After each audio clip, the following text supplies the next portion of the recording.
नमस्कार साथियों, KVS academy में आपका बहुत बहुत स्वागत है। साथियों, डेली करंट अफेयर की क्लास में करंट अफेयर से रिलेटेड जो भी क्वेश्चंस होते हैं उनको हम यहाँ पे एमसीक्यू के फॉर्मेट में देखते हैं साथियों, और उससे रिलेटेड जो फैक्ट है उसको भी हम यहाँ पर देखते हैं। तो आइए पहले क्वेश्चन की तरफ चलते हैं साथियों। 38वें सूरजकुंड अंतर्राष्ट्रीय शिल्प मेला 2025 की थीम राज्य कौन से दो भारतीय राज्य हैं साथियों? आपके जो ऑप्शन है, ऑप्शन ए है राजस्थान और गुजरात, ऑप्शन बी मध्य प्रदेश और उड़ीसा, ऑप्शन सी पंजाब और हरियाणा, ऑप्शन डी केरल और कर्नाटक। साथियों, कमेंट सेक्शन में सही उत्तर देने की कोशिश करें कि वो कौन से दो भारतीय राज्य हैं।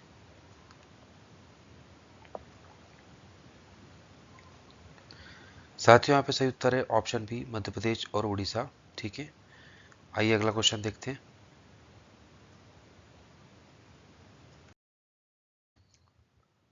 प्रधानमंत्री मोदी फरवरी 2025 में पेरिस में फ्रांसीसी राष्ट्रपति इमैनुअल मैक्रों के साथ किस कार्यक्रम की सह अध्यक्षता करेंगे साथियों? आपके जो ऑप्शन है, ऑप्शन ए है जलवायु कार्रवाई शिखर सम्मेलन, ऑप्शन बी एआई कार्रवाई कार्रवाई शिखर सम्मेलन, ऑप्शन सी व्यापार और निवेश शिखर सम्मेलन, या ऑप्शन डी रक्षा सहयोग शिखर सम्मेलन। तो साथियों, यहाँ पे जो सही उत्तर है ऑप्शन बी है एआई कार्रवाई शिखर सम्मेलन। ठीक है, तो प्रधानमंत्री मोदी 10 से 12 फरवरी तक फ्रांस और अमेरिका की यात्रा पर रहेंगे, जिसमें आर्टिफिशियल इंटेलिजेंस, रक्षा, व्यापार और रणनीतिक साझेदारी पर ध्यान केंद्रित किया जाएगा साथियों। पेरिस में उन्होंने पेरिस के राष्ट्रपति मैक्रो के साथ एआई एक्शन समिट की सह अध्यक्षता की है साथियों, जिसमें जिसमें नैतिक एआई का शासन और वैश्विक नियामक ढांचे पर चर्चा की गई। ठीक है, आइए अगला क्वेश्चन देखते हैं।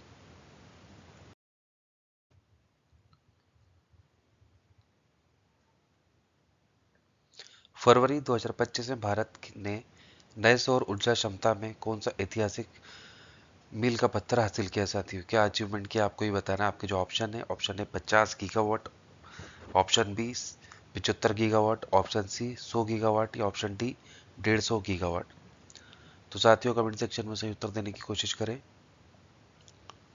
कि फरवरी 2025 में भारत ने सौर ऊर्जा क्षमता में कौन सा ऐतिहासिक अचीवमेंट किया है साथियों। यहाँ पर साथियों, यहाँ पे जो सही उत्तर है ऑप्शन सी है 100 गीगाबाइट। ठीक है,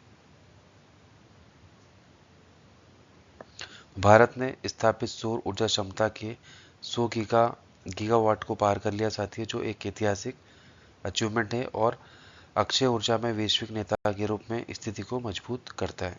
ठीक है, आइए अगला क्वेश्चन देखते हैं।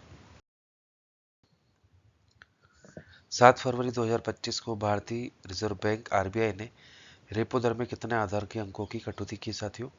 आपके जो ऑप्शन है 10, 25, 50 या 75। साथियों, कमेंट सेक्शन में सही उत्तर देने की कोशिश करें।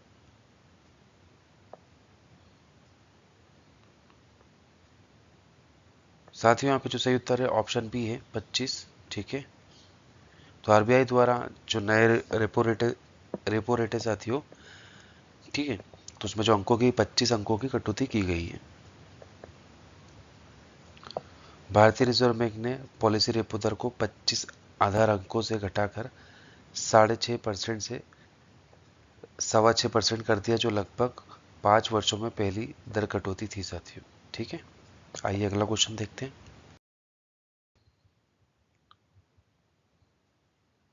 7 फरवरी 2025 को नवीनतम संशोधन के बाद आरबीआई द्वारा निर्धारित नई रेपो दर क्या है? तो साथियों, इसका सही उत्तर है ऑप्शन सी है 6.25%। ठीक है,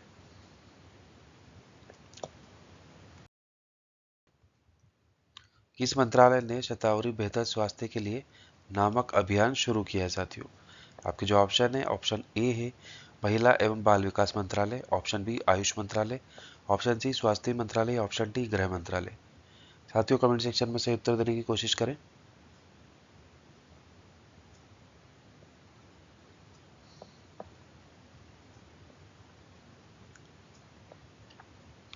साथियों, यहाँ पे सही उत्तर है ऑप्शन बी आयुष मंत्रालय। ठीक है, तो आयुष मंत्रालय द्वारा इस अभियान की शुरुआत की गई है।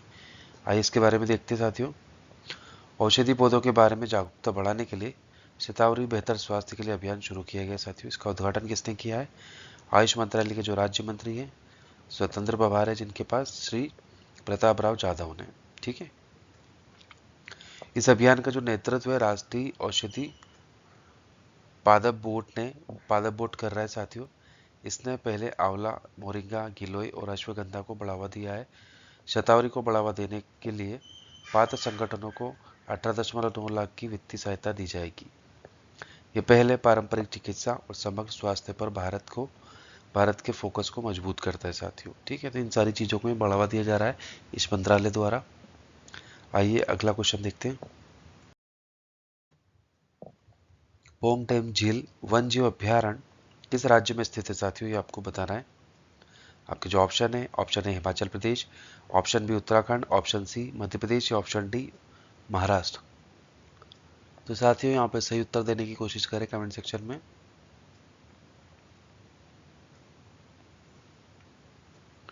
साथियों यहाँ पे जो सही उत्तर है ऑप्शन ए है हिमाचल प्रदेश। ठीक है, हिमाचल प्रदेश में स्थित है।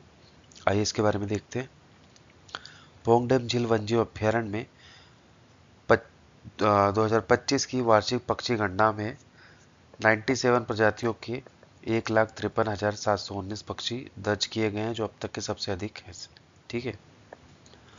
पोंगडेम झील, जिसे महाराणा प्रताप सागर भी कहा जाता है, हिमाचल प्रदेश के कंगाड़ा में व्यास नदी पर एक मानव निर्मित जलाशय है साथियों। यह 307 वर्ग किलोमीटर में फैला हुआ है और इसे 2002 में रामसर साइट नामित किया गया था।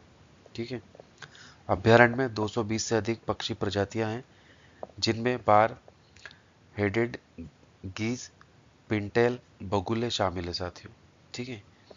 ये सांभर, तेंदुआ, पंजे सहित उदबिलाव जैसे जानवरों का घर है साथियों। ठीक है। और अर्धभूमि में यूकेलिप्टिस, बबूल, शीशम सहित विविध वनस्पति भी हैं साथियों। आइए अगला क्वेश्चन देखते हैं। हाल ही में किस शहर में एनएसडीसी इंटरनेशनल अकादमी का उद्घाटन किया गया साथियों? ऑप्शन से कोलकाता, हैदराबाद, ग्रेटर नोएडा या बेंगलुरु। तो साथियों अभी सही उत्तर है ऑप्शन सी है ग्रेटर नोएडा। ठीक है, तो ग्रेटर नोएडा में एनएसडीसी इंटरनेशनल अकेडमी का उद्घाटन किया गया है। आइए इसके बारे में देखते हैं साथियों। कौशल विकास एवं उद्यमिता मंत्रालय एमएसडीसी ने उत्तर प्रदेश के ग्रेटर नोएडा में एनएसडीसी अंतर्राष्ट्रीय अकादमी का उद्घाटन किया है साथियों। ठीक है। इसका उद्देश्य क्या है कि भारतीय युवाओं और वैश्विक रोजगारों अवसरों के बीच की खाई को पटाने के लिए विश्व स्तरीय कौशल विकास और प्रशिक्षण कार्यक्रम प्रदान किए जाएंगे। ठीक है। ये विदेशी भाषाओं, स्वास्थ्य सेवा, रोजगार कौशल, विमानन में विशेष पाठ्यक्रम प्रदान करता है। यह पहल राष्ट्रीय कौशल विकास निगम एनएसडीसी का हिस्सा है। ठीक है। आइए अगला क्वेश्चन देखते हैं। Pinaka multiple rocket launch system किस संगठन द्वारा विकसित किया गया था? आपके जो ऑप्शन है साथियों, भारतीय अंतरिक्ष अनुसंधान संगठन इसरो, रक्षा अनुसंधान एवं विकास संगठन DRDO, Hindustan aeronautics limited hall या भारतीय डायनेमिक्स लिमिटेड बीडीएल।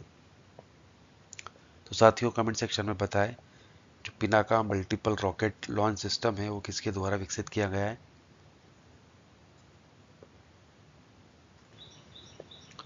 तो साथियों यहाँ पे सही उत्तर है ऑप्शन बी, रक्षा अनुसंधान एवं विकास संगठन डीआरडीओ द्वारा ये जो Pinaka multiple rocket launch system है इसको विकसित किया गया है साथियों। आइए इसके बारे में देखते हैं। रक्षा मंत्रालय ने सेना के Pinaka multiple rocket launch system MRLS के लिए गोला बारूद के लिए 10,147 करोड़ के अनुबंध पर हस्ताक्षर किए साथियों। पिनाका डीआरडीओ के armament research and development establishment ARDE द्वारा विकसित एक युद्ध सिद्ध सभी मौसम में काम करने वाला आर्टिलरी हथियार सिस्टम है साथियों। ठीक है। इसका इस्तेमाल पहली बार कारगिल युद्ध में दुश्मन के ठिकाने को बेअसर करने के लिए किया गया था। यह सिस्टम दुश्मन के महत्वपूर्ण ठिकानों पर तेजी से और सटीक फायर करता है। प्रत्येक लॉन्चर में 12 रॉकेट होते हैं और ये एक बैटरी में 6 लॉन्चर कुल 72 रॉकेट होते हैं साथियों। इसकी जो रेंज है वो है 60 से 75 किलोमीटर की है साथियों। और ये हाई एक्सप्लोजिव और सम्ब्यूशन वारहेड फायर कर सकता है साथियों। ठीक है, तो ये इसकी सारी खासियत है साथियों। इससे रिलेटेड क्वेश्चन बन सकते हैं। आइए अगला क्वेश्चन देखते हैं। इसरो ने किस संस्थान में फीस्ट संरचना और परिमित तत्व विश्लेषण सॉफ्टवेयर विकसित किया है साथियों? आपके जो ऑप्शन है IIT Kanpur, IIT Bombay, IIT Hyderabad या आईआईटी रुड़की। साथियों कमेंट सेक्शन में सही उत्तर देने की कोशिश करें कि किसके द्वारा जो फीस सॉफ्टवेयर है उसको विकसित किया गया है, किस संस्थान में किया गया है साथियों।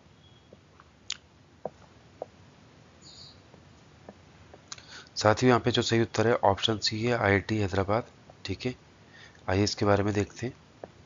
तो इसरो ने आईआईटी हैदराबाद में 8वीं राष्ट्रीय परिमित तत्व डेवलपर्स मीटिंग में परिमित तत्व विश्लेषण फीस सॉफ्टवेयर के नवीनतम संस्करण का अनावरण किया साथियों। स्वदेशी संरचनात्मक विश्लेषण सॉफ्टवेयर को बढ़ावा देने के लिए 250 से अधिक उद्योग जगत के नेताओं, शिक्षावादियों और शोधकर्ताओं ने इसमें भाग लिया था। इसरो के विक्रम साराभाई अंतरिक्ष केंद्र द्वारा विकसित फीस्ट एरोस्पेस, ऑटोमोबाइल, सिविल और मैकेनिकल क्षेत्रों में विभिन्न भारों के तहत संरचनाओं का विश्लेषण करता है साथियों। ठीक है, आइए अगला क्वेश्चन देखते हैं। रेपो दर का प्राथमिक उद्देश्य क्या है साथियों, ये आपको बताना है।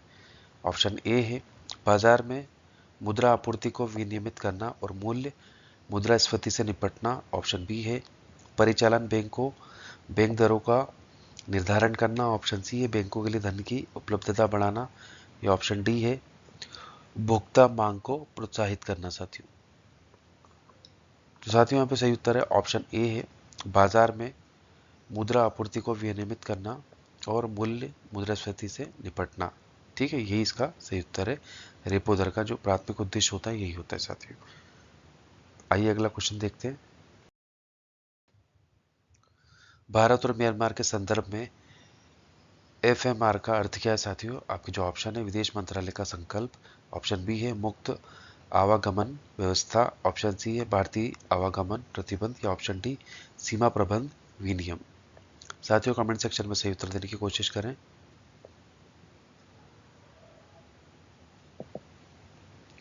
साथियों सही उत्तर है ऑप्शन बी मुक्त आवागमन व्यवस्था। ठीक है, तो भारत और म्यांमार के संदर्भ में एफएमआर का अर्थ है मुक्त आवागमन व्यवस्था है साथियों। ठीक है, आइए अगला क्वेश्चन देखते हैं। 2024 में एसएएफएफ अंडर 19 महिला चैंपियनशिप किसने जीती है साथियों? आपके जो ऑप्शन है बांग्लादेश, नेपाल, भूटान या भारत। तो साथियों यहाँ पे सही उत्तर है ऑप्शन डी भारत। ठीक है साथियों, तो 2024 में जो एसएएफएफ अंडर 19 महिला चैंपियनशिप थी वो भारत द्वारा जीती गई है। आइए अगला क्वेश्चन देखते हैं।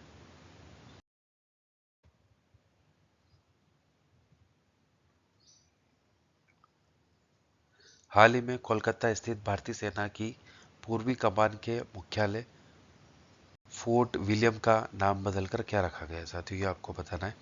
जो ऑप्शन है ऑप्शन ए है अजय दुर्ग, ऑप्शन बी विजय दुर्ग, ऑप्शन सी निर्भय दुर्ग या ऑप्शन डी समर्थ दुर्ग। साथियों कमेंट सेक्शन में सही उत्तर देने की कोशिश करें। फोर्ट विलियम का नाम बदलकर अब क्या रख दिया गया है साथियों?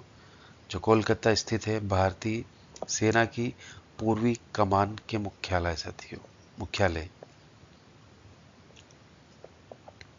साथियों यहाँ पे सही उत्तर है ऑप्शन बी विजय दुर्ग, तो इसका नाम बदलकर विजय दुर्ग कर दिया गया है। ठीक है साथियों, अगला जो क्वेश्चन है बजट 2025-26 में स्वास्थ्य पर कितने प्रतिशत हिस्सा आवंटित किया गया है? आपकी जो ऑप्शन है 1.05%, 1.97%, 2% या 3%। तो साथियों यहाँ पे जो सही उत्तर है ऑप्शन बी है 1.97%। ठीक है, तो इतने जो प्रतिशत है साथियों स्वास्थ्य पर आवंटित किया गया है बजट 2025-26 में। आइए अगला क्वेश्चन देखते हैं। किस देश ने संयुक्त राष्ट्र राहत और कार्य एजेंसी यूएनआरडब्ल्यूए को किसी भी प्रकार का वित्तीय सहायता देने से इनकार कर दिया साथियों? आपके जो ऑप्शन है भारत, चीन, अमेरिका या फ्रांस। साथियों कमेंट सेक्शन में सही उत्तर देने की कोशिश करें कि वो कौन सी कंट्री है जिसने यूएनआरडब्ल्यूए को वित्तीय सहायता देने से मना कर दिया साथियों।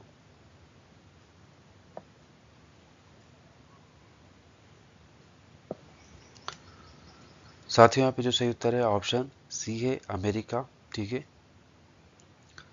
तो साथियों अमेरिका ने जो संयुक्त राष्ट्र राहत और कार्य एजेंसी है उसको किसी भी प्रकार की वित्तीय सहायता देने से मना कर दिया है। आइए अगला क्वेश्चन देखते हैं।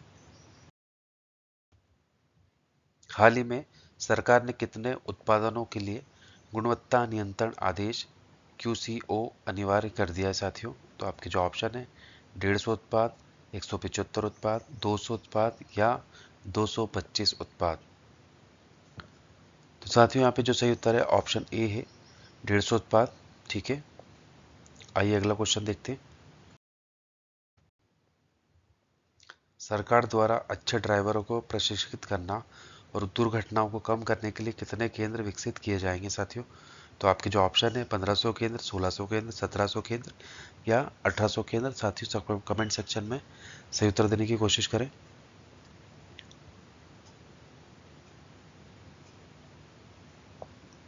साथियों यहाँ पे जो सही उत्तर है ऑप्शन बी है 1600 केंद्र। ठीक है, तो 1600 केंद्र विकसित किए जाएंगे साथियों सरकार द्वारा अच्छे ड्राइवर को प्रशिक्षित करना और दुर्घटना को कम करने के लिए।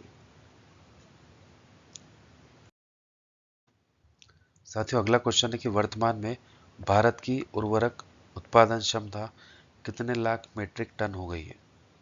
आपके जो ऑप्शन है 215, 315, 355 या 375 लाख मीट्रिक टन।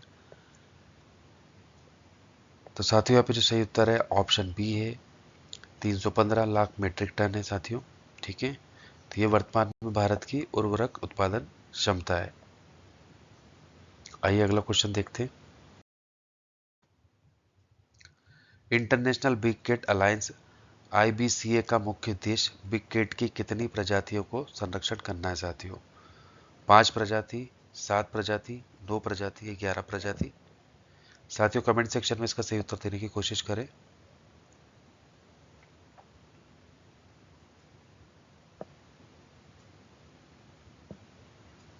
साथियों यहाँ पे सही उत्तर है ऑप्शन बी है 7 प्रजाति। ठीक है, तो जो इंटरनेशनल बिग कैट अलायंस है साथियों, तो उसका मुख्य उद्देश्य क्या है? ठीक है, तो जो बिग कैट्स होती हैं साथियों, तो उसकी 7 प्रजातियों के संरक्षण करना इसका मुख्य उद्देश्य है। ठीक है, आइए अगला क्वेश्चन देखते हैं। डिजिटल अर्थव्यवस्था की रिपोर्ट के अनुसार भारत डिजिटलीकरण के मामले में दुनिया का कौन सा बड़ा डिजिटल देश है साथियों? ये आपको बताना है। पहला है, दूसरा है, तीसरा है या चौथा है? साथियों कमेंट सेक्शन में सही उत्तर देने की कोशिश करें।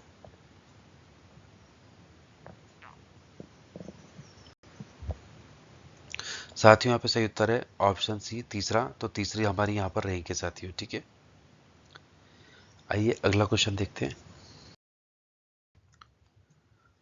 भारत सरकार द्वारा शुरू हील इन इंडिया पहल का उद्देश्य क्या है साथियों? ये बताना है आपको।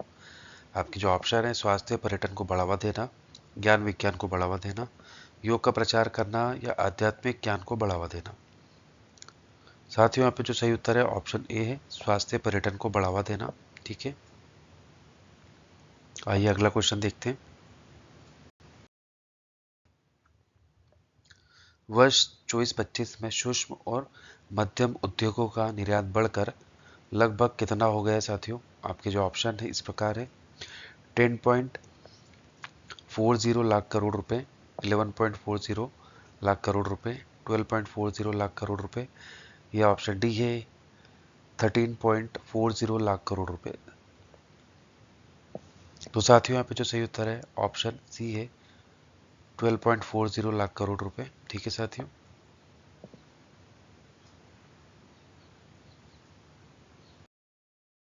अगला क्वेश्चन है साथियों, भारत ने वर्ष 2030 तक गैर जीवाश्म स्रोतों से कितने विद्युत क्षमता प्राप्त करने का लक्ष्य को निर्धारित किया है साथियों? ऑप्शन है 35%, 50%, 70% या 100%?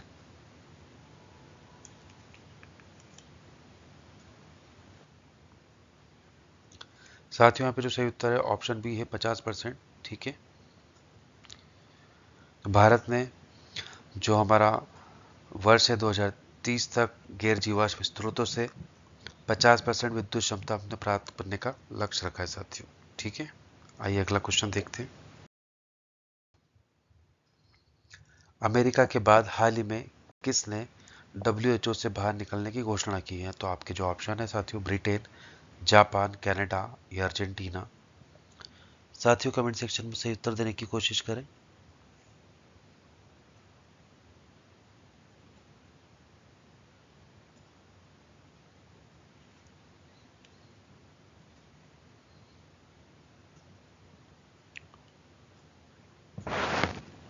साथियों यहाँ पे जो सही उत्तर है ऑप्शन डी है। ठीक है, अर्जेंटीना। तो अमेरिका के बाद अर्जेंटीना ने भी WHO से बाहर निकलने की घोषणा की है। ठीक है, तो साथियों आज का सेशन यही समाप्त होता है। आपको आज की मेरी क्लास कैसे लगी आप कमेंट सेक्शन में बताएं। अगर आपको ये लेक्चर अच्छा लगा है तो आप इसको लाइक करें, हमारे चैनल को सब्सक्राइब करें। कल फिर मिलते हैं साथियों डेली करंट अफेयर की क्लास में।